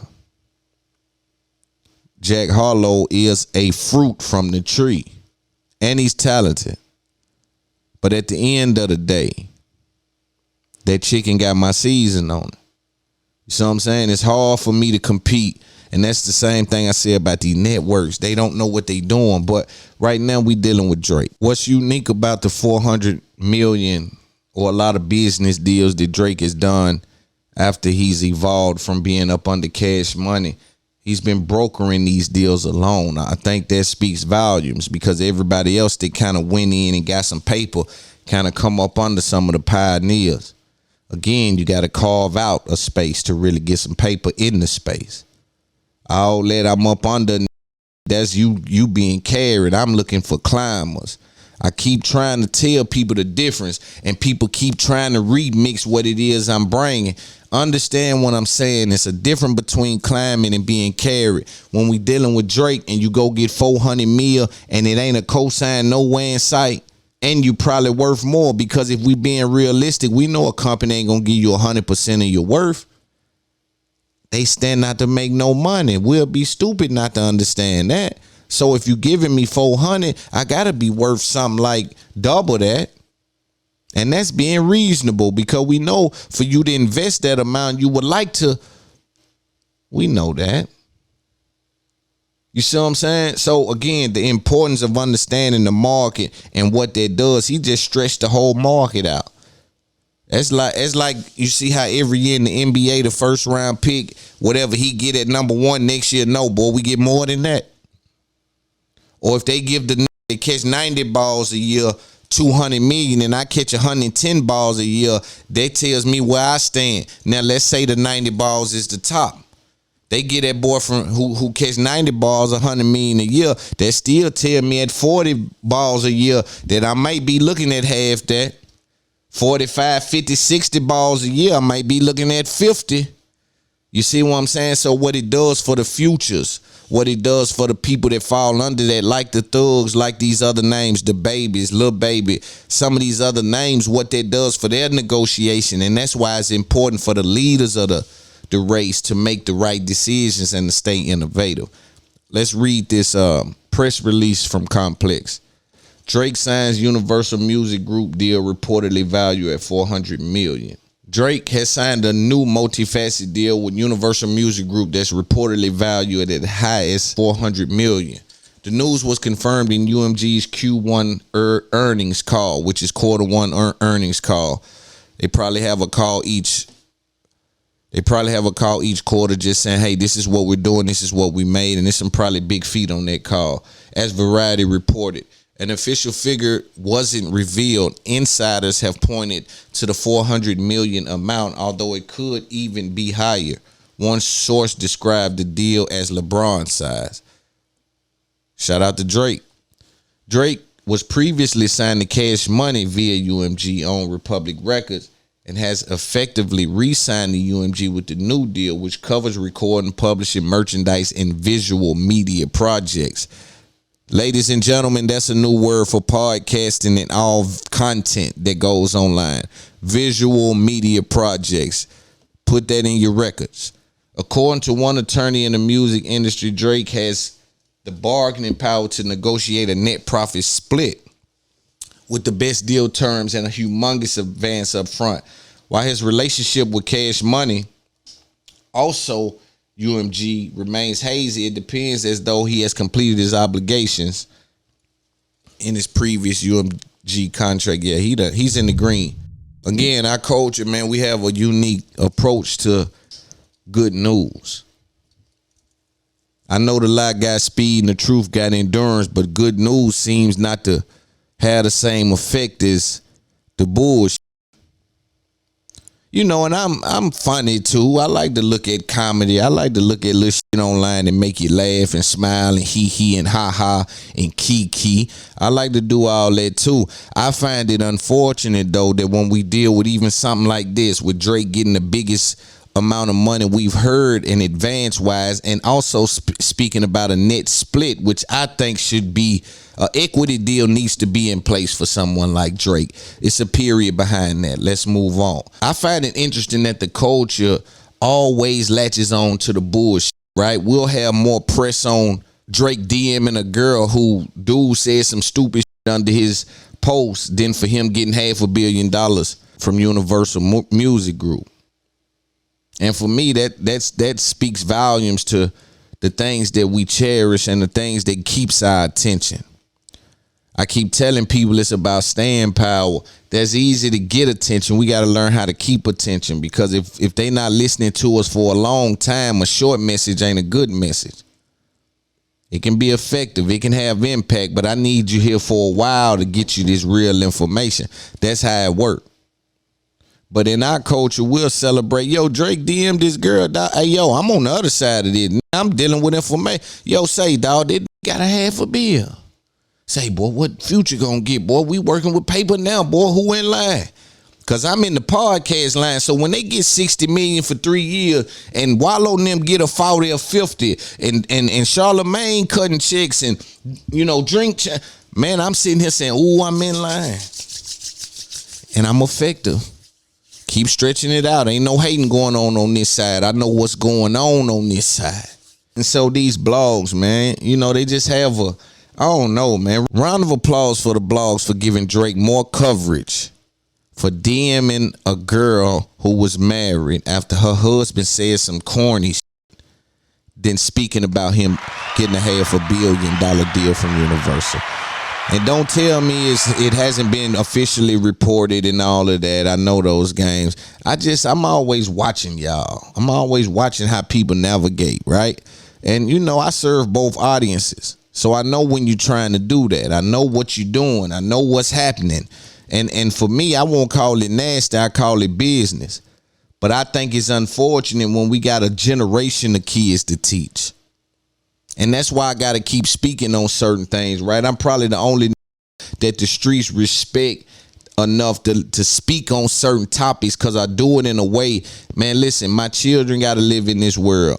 My family got to live in this world, so they need some information on how to deal with and navigate some of these little shit. And, hey, nah, don't trust it. That ain't how that, man, they putting you in the trick bag. Don't never go that way, boy. They gonna try to get you, right? So it's my job to do that and lead a motherfucking place better than I found it. You understand? So that be what I be doing. You see what I'm saying? But in our culture, if I push up and smack a podcast, I'm instantly going viral. I've put down thousands of clips that ain't even in my part. Just say, dog, it's shit in my podcast that never make the clip session. It's plenty game in my podcast that never make the clip session. So just picture that. I put thousands of clips out. Now I'm hearing, this is what's interesting with our game, and we'll get to another topic. You'll hear people, and you'll hear me talk about this for the up and coming content creators or the people in the game. Even when you hear Steve Harvey say, yo, America Idol was my show, they put a twist on it. That's a real thing in this business. People are going back into your catalog and they're taking what you're saying. Like, say me, I might say, man, you don't go in the trick bag, you're going to go broke. Right? And they'll reframe it for TV or something and say, we have an interesting approach to our understanding on that particular subject, and that may cost us our demise. You see what I'm saying? That may cost us our demise. You see what I'm saying? They'll take what I say and flip it, but put a little spin on it. And I'm watching them, but the thing about podcasting is always out already, and discovery will happen. So people will go back and they will know. And they'll finally discover it. May not be now. It may not be in the next month or the next 2 months. It may be 5 years from now. But they're going to discover that, yo, Loon said that, and you put a twist on it. Let me talk about this, and then we gone for the day. Brandon Marshall. Shout out to the homie Brandon Marshall. We got a chick we about to pick up. Universe be well. Brandon Marshall reached out to me after the 6ix9ine and Periko thing happened. He know I'm a wizard in this culture and a wizard with what it is I do as well as he is.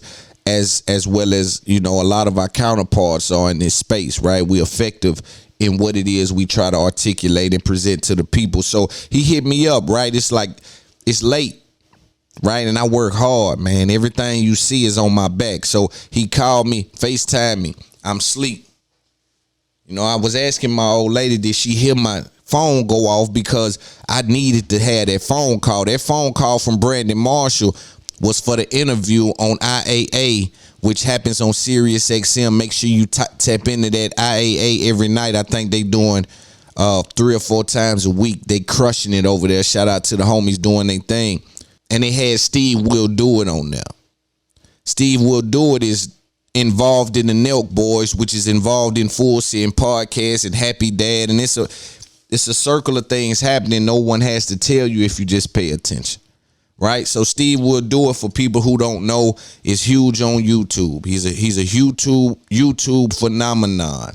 3-4 million views in a matter of days, right? The conversation they were having was surrounded around culture, because Steve Will Do It apparently was instrumental in 6ix9ine being able to get that close to Periko, which is the Dirk lookalike, to be able to put the jacket on him to disrespect King Von.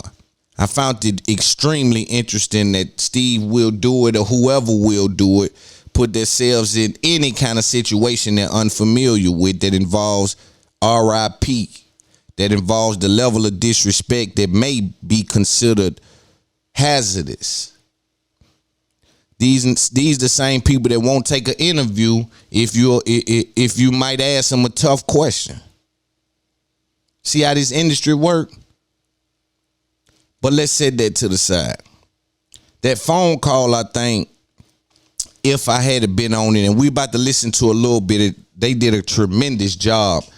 That phone call, had I been on it, I would have had some questions for Steve Will Do It surrounding the circumstances of the 6ix9ine and Perkio situation. This is less about Steve Will Do It and more about my culture, more about black people, black men, our fight, our interaction with the other side, which will be anybody outside of our culture or outside of our even subsection of culture.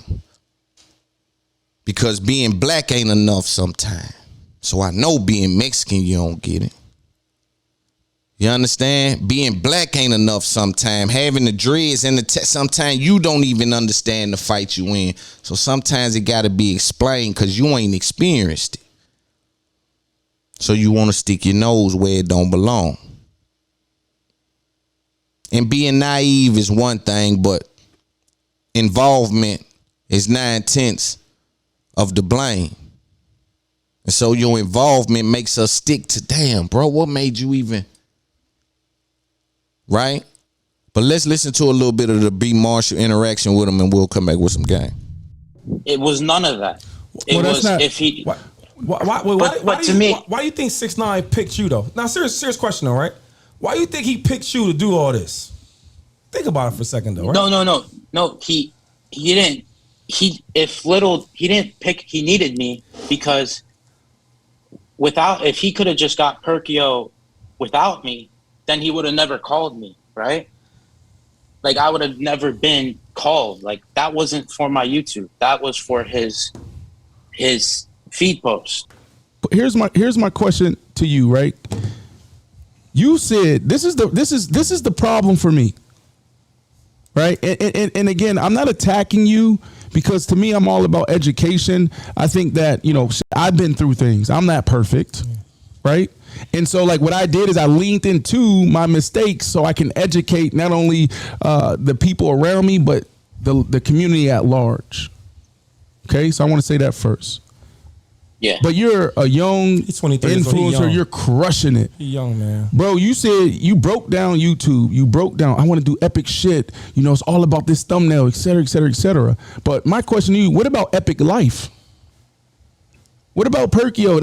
That's what made me sad. That's why I reached out the way I did, is because that dude was shaking, bro. He was nervous. It was like a little puppy in the corner, like, bro, like I just met. Yeah, but that was never my intention, or I didn't know about that. I would never in a million years film a video where somebody is like scared or uncomfortable. Because I don't know if you guys seen any of my videos. I do the opposite. Like, I think of little Periko. I thought of him as a paid actor. You don't press a paid actor. You don't have people like that's not that. Like, that wasn't part of me. Like, I don't agree on that. I left that day after it. 6ix9ine's all happy, cutting up his video. He's pumped up. Me and my friends were pissed. We just wasted 2 hours of our time. We literally got used. I was walking out of there and I said, that's not cool. If 6ix9ine wants to do something like that, he should ask me. You said earlier that you knew the whole thing was about squashing the beef with fake Little Durk for the thumbnail. No, but that was just for the thumbnail. Correct. Yeah, exactly. Yeah. So my question to you is, how do you think Little Durk, who was just on your show in March, how would Little Durk have taken that thumbnail? I mean, I guess I really didn't think about that because the in the video it wasn't going to be no disrespect. It's like, yo, I got little Durk here. That's the point, like, bro. But the thing is, I would never even think about doing that title and thumbnail. This is Danny calling me and telling me this is a viral idea.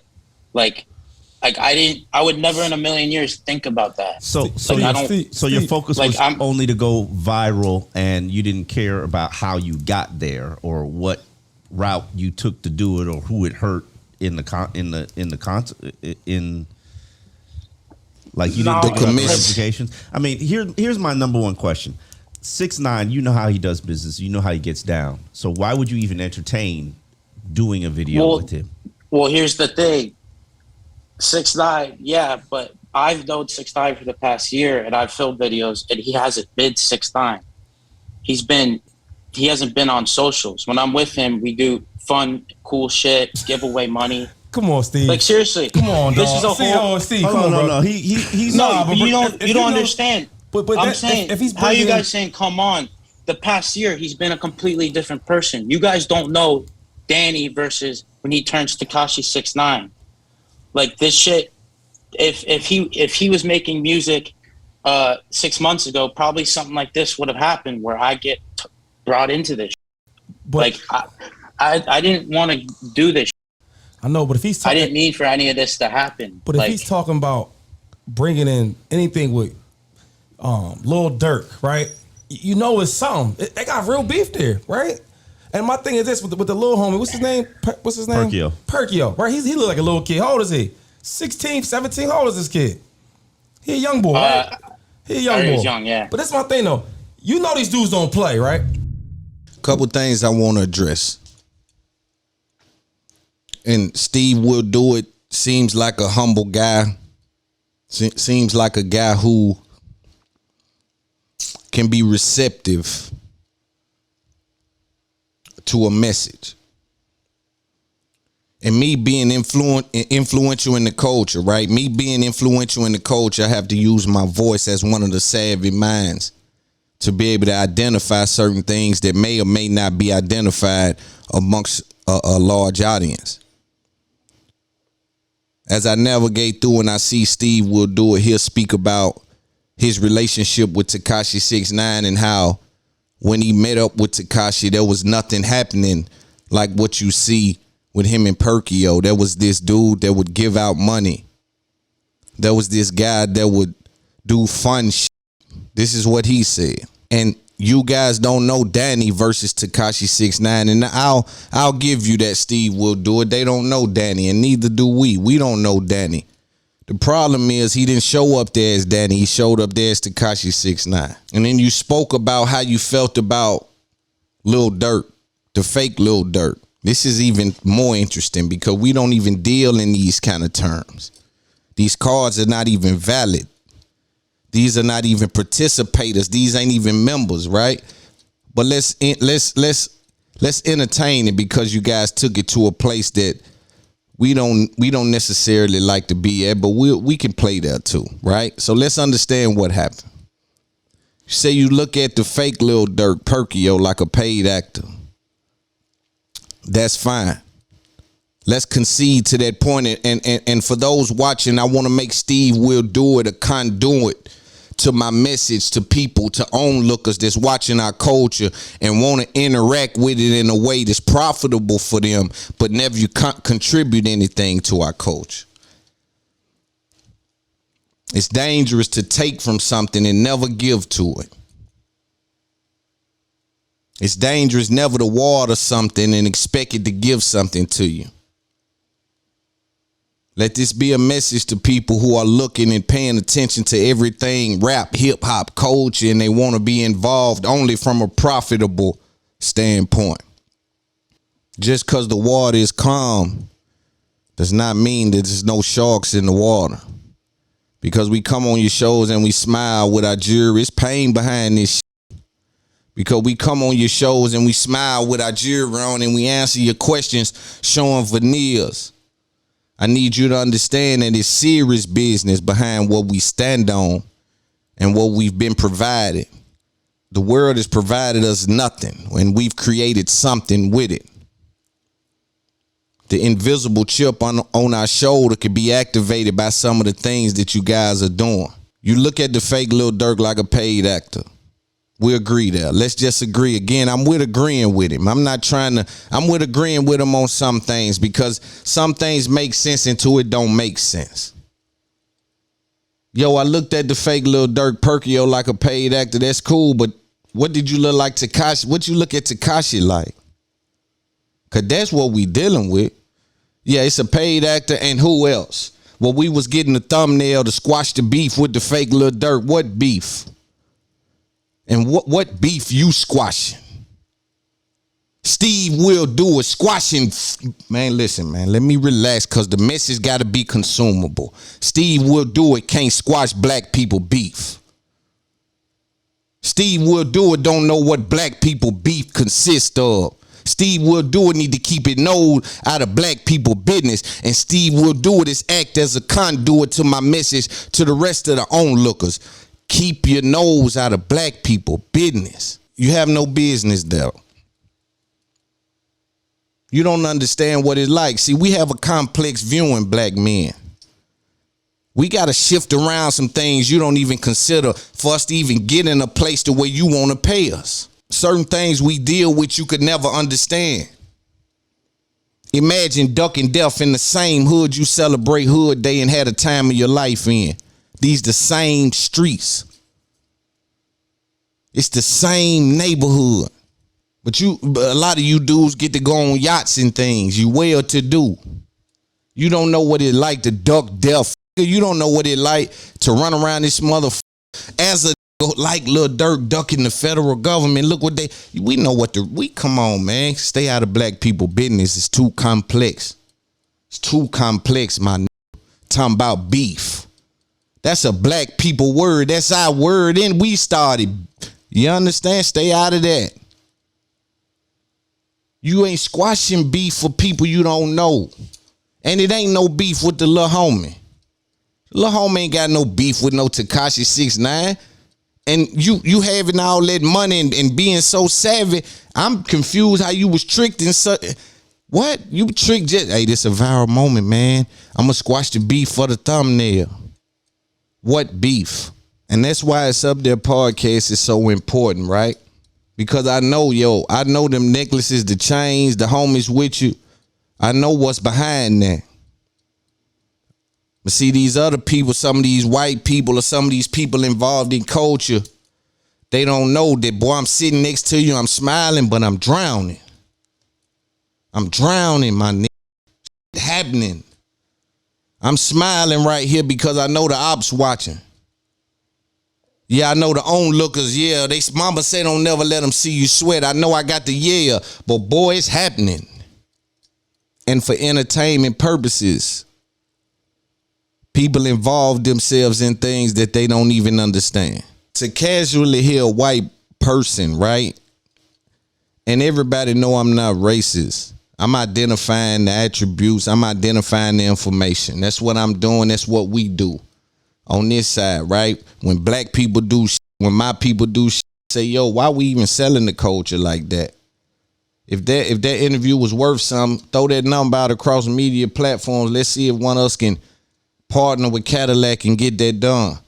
Let's see if one of us can partner with Manscaped and make sure that be a thing. You see what I'm saying? Give us an opportunity at that. Just don't take it to them because you think that they'll pay before we pay. Charlamagne said they think white ice cold. But you help me understand, right? So we talk about those things. I hear Steve Wood do it speak about beef casually. Just, yo, I thought it'd squash the beef with Tekashi, and you know what beef is? You know what these young boys doing for nothing? You know how lost, confused is in the ghetto, what they doing down there for the crumbs of it? While y'all giving it away and writing it off on your taxes, I ain't never seen the bricks behind nothing where you is giving nothing away. Head down to them bricks. Them the people clicking on your videos, them little kids. Head down to them projects and give some away where it's dirty at. I see y'all down there. You know what, see again, this game, man, it's all kind of game being put down around the industry. You just got to know what's happening. But to say beef like that to you, that's why I say I know our culture have commercialized some of these words like beef and dead homies and I'm smoking on this, and we've commercialized them things, but it's consequences behind those things. People die behind those things in real life.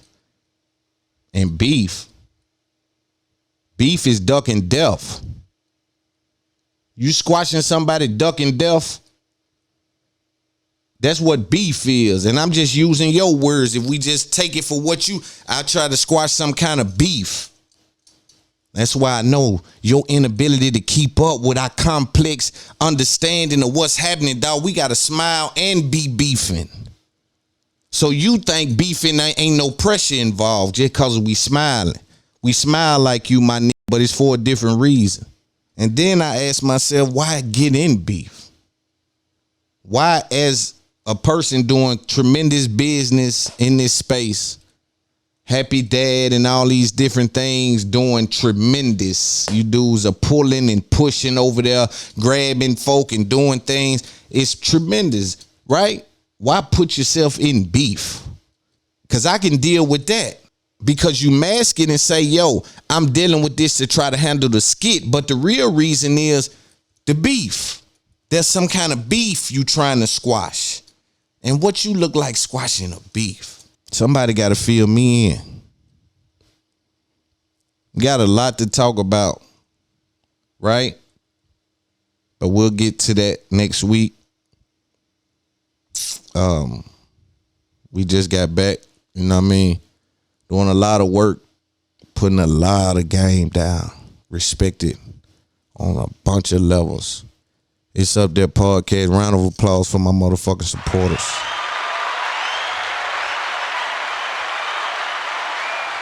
You dealing with the biggest homie. It's Up There Podcast. See y'all next week. We got that thugger to talk about. They arrested the whole YSL. I didn't speak about that right now because just had to finish the part. And then I got to record the next one. So I'm about to speak about that. The YFN thing, that whole situation. So again, we got a lot to get to, bro. Got a lot to get to. We got the Tory Lanez with these new documents that people are reporting. 42 Doug, I meant to talk about that with Tekashi and with the feds picking him up. Casanova just pled guilty to his RICO. Got a lot going on. And then I ain't even got a chance to get in my other bag, man, because our culture is so busy. Right? We got so much going on in the culture that I got to speak to us about that I can't even get to my casual things. I ain't even spoke about the Johnny Depp thing. I ain't even been telling y'all about the books I've been on about the Comanches in Texas in the 18 or 1600s, I think it was. Before civilization and all that. Like, I be you know what I mean? So, like, I ain't even been able to get into those bags yet. But the podcast is on its way up. We're going to have a lot to talk about. We're going to talk to a lot of interesting people and just try to see where they mind at and where they stand at and bump into good conversation. We need to be empowered, not played with. It's Up There Podcast, biggest.